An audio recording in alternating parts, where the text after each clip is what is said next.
Dear friends, good afternoon आप all of you. तो आज मैं वो डिटेल जानकारी लेके आ गया हूँ जो एसजीपीजीआई नर्सिंग ऑफिसर की वैकेंसी जो 11 तारीख को अभी लॉन्च हुआ है, नोटिफिकेशन आया, अनाउंसमेंट हुआ है नर्सिंग ऑफिसर के लिए। तो उसका डिटेल जानकारी क्या है, उसकी एलिजिबिलिटी और क्या है उसका एज, वो सारी चीज़ें और रिजर्वेशन क्या है और डोमिसाइल। सबसे ख़ास बात इस टाइम यही है कि डोमिसाइल, उसके बाद एप्लीकेशन फ़ीस। और इसमें एक क्वेश्चन सबके मन में ये भी चल रहा है क्योंकि आजकल हर स्टेट जो है कि लागू कर रहा है कि डोमिसाइल मस्ट होना चाहिए उत्तर प्रदेश का, जैसा कि अभी बिहार में चल रहा है। बिहार में मैंने अपने पिछले वीडियो में भी बिहार के वैकेंसी में कहा था कि वो पॉलिटिशियन मतलब एक राजनीतिक मुद्दा बन गया है। अब वो उसको जो है कि बीएनआरसी का रजिस्ट्रेशन और डोमिसाइल को लेके एक पॉलिटिक मैटर हो चुका है और वो बहुत लेंदी जाने वाला है। ठीक है, तो एग्ज़ाम में भी डिले हो सकता है बिहार नर्सिंग का। तो चलिए, वो तो अपना प्रोसेस है, वहाँ का स्टेट है कैसा नियम लेते। तो आज मैं जो बताता हूँ आपको, इसमें पूरा डिटेल जानकारी कि कैसे फॉर्म भरना होगा, क्या है एलिजिबिलिटी क्राइटेरिया।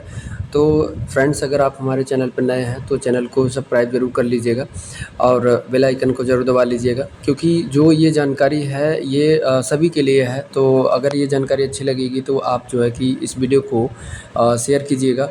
ठीक है, तो चलिए हम बताते हैं आपको, शुरुआत करते हैं। पहली बात तो टोटल पोस्ट कितना है, 1200 है। ठीक है, 1200 है।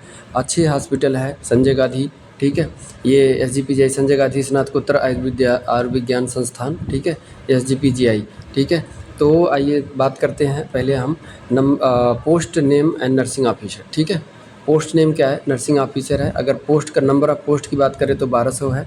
कैटेगरी वाइज अगर हम डिवाइड करें तो सीटें क्या है, एससी के लिए 253 है और एसटी के लिए 24 है और ओबीसी के लिए 324 है, ईडब्ल्यूएस के लिए 7 है और अनरिजर्व कैटेगरी यानी जनरल के लिए 480 है। 480 प्लस 7 मिला के जनरल के लिए यानी कितना हो गया, 487। ठीक है, 487 सीटें क्या हैं, जनरल के लिए हैं। उसमें 7 सीटें जो है कि ईडब्ल्यूएस जो कि 10% आरक्षण लेके अपना सीट रिजर्व किए हैं। ठीक है, तो ये हो गया सीटों का बंटवारा जो कि 1200 नर्सिंग ऑफिसर में किसको कितना है। उसके बाद हम बात करेंगे कि एप्लीकेशन फ़ीस। एप्लीकेशन फ़ीस की बात करेंगे तो अनरिजर्व कैटेगरी ओबीसी और ईडब्ल्यूएस के लिए 1180 रुपये है और एससी एसटी के लिए 708 रुपये हैं। ठीक है, डोमिसाइल की अगर बात करें तो यही मेन मुद्दा चल रहा है कि डोमिसाइल यहाँ मैं पिछली वीडियो में भी कह चुका है और जो अभी प्रेजेंट टाइम मुद्दा चल रहा है उसमें जो है कि बिहार ने लागू कर दिया कि डोमिसाइल मस्ट होना चाहिए। तो उसकी वजह से अगर डोमिसाइल नहीं है तो आप रिजर्वेशन पॉलिसी नहीं पाएंगे, और अगर डोमिसाइल अगर अदर स्टेट के हैं, आप अदर स्टेट के हैं तो आप जो है कि वही लागू होगा, अनरिजर्व कैटेगरी में ही कंसीडर किए जाएंगे। आप चाहे किसी कैटेगरी के हों, अनरिजर्व में ही कंसीडर किए जाएंगे। ठीक है, यानी आपको जो आरक्षण अनरिजर्व वहाँ के जनरल को मिलता है वही आपको मिलेगा, भले आप एससी से हों, चाहे एसटी से हों, चाहे ओबीसी से हों। ठीक है, तो ऐसा फ़िलहाल उत्तर प्रदेश में जो पहले नियम था वो आज भी है, इसमें कोई बदलाव नहीं है, क्योंकि यहाँ पे जो है कि सभी को छूट दी जाती है कि किसी भी राज्य के हों आइए, कोई रजिस्ट्रेशन मांग का नहीं, कोई डोमिसाइल का नहीं, आप किसी भी डोमिसाइल के हैं आप आइए। बस खाली क्या है कि अनरिजर्व में आपको फ़ाइट करना पड़ेगा। तो डोमिसाइल की बात करें तो उत्तर प्रदेश के अगर जो कैंडिडेट हैं तो उनको उत्तर प्रदेश के डोमिसाइल सर्टिफिकेट, निवास प्रमाण पत्र होना बहुत ज़रूरी है। ठीक है, बाकी अगर ये नहीं रहेगा तो जो उत्तर प्रदेश के कैंडिडेट हैं उनको आरक्षण नहीं मिल पाएगा। ठीक है, आरक्षण नहीं मिल पाएगा। जो बाहर के हैं, ठीक है, जो बाहर के हैं उनको अनरिजर्व से फ़ाइट करना पड़ेगा, यानी जनरल कैटेगरी से। उसके बाद अगर हम बात करें कि रिजर्वेशन पॉलिसी की, रिजर्वेशन पॉलिसी की बात करें तो एससी के लिए 21% रिजर्वेशन इसमें रखा गया है और एसटी के लिए 2% और ओबीसी के लिए 27%, ईडब्ल्यूएस के लिए 10%।